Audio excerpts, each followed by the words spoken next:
Hey girl, I'm fly, but you sure love me, baby. Ooh, baby, see, it's all on my tongue every second time in the love of me, and one girl having that. And X-Y. Kể từ khi đôi ta mới quen nhau, con tim anh đã lạc trong mắt em. Kể từ khi đôi ta bên nhau, ôi yêu sao nụ cười là em đó. Kể từ khi ánh mắt ấy bối rối, khiến cho anh say mê quên tháng ngày. Kể từ khi bóng dáng ấy dẫn lối, khiến cho anh đam mê nhiều cảm giác.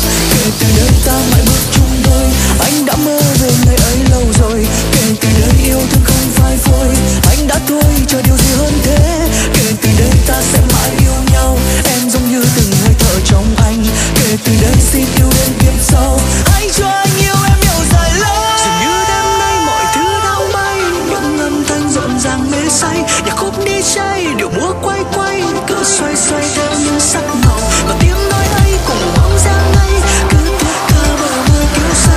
Lời nói thân thiết và ánh mắt vì thằng tình yêu cho hết yêu không để mà giúp một tay cho một ai kia đang ngẩn ngơ, đang muốn có muốn ước mơ.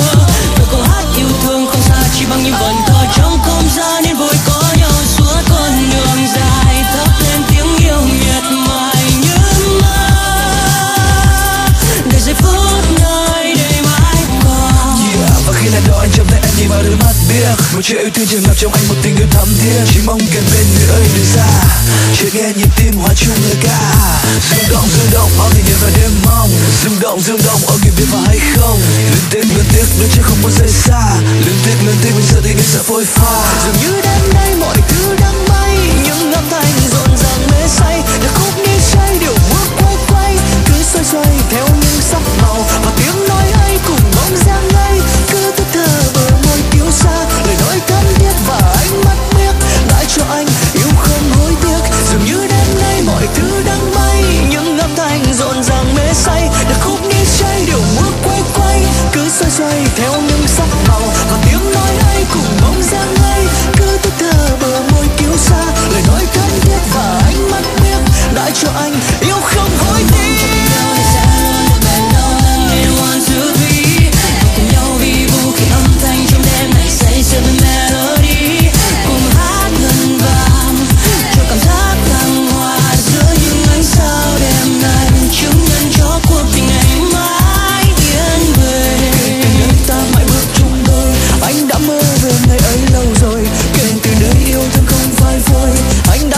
Cho điều gì hơn thế.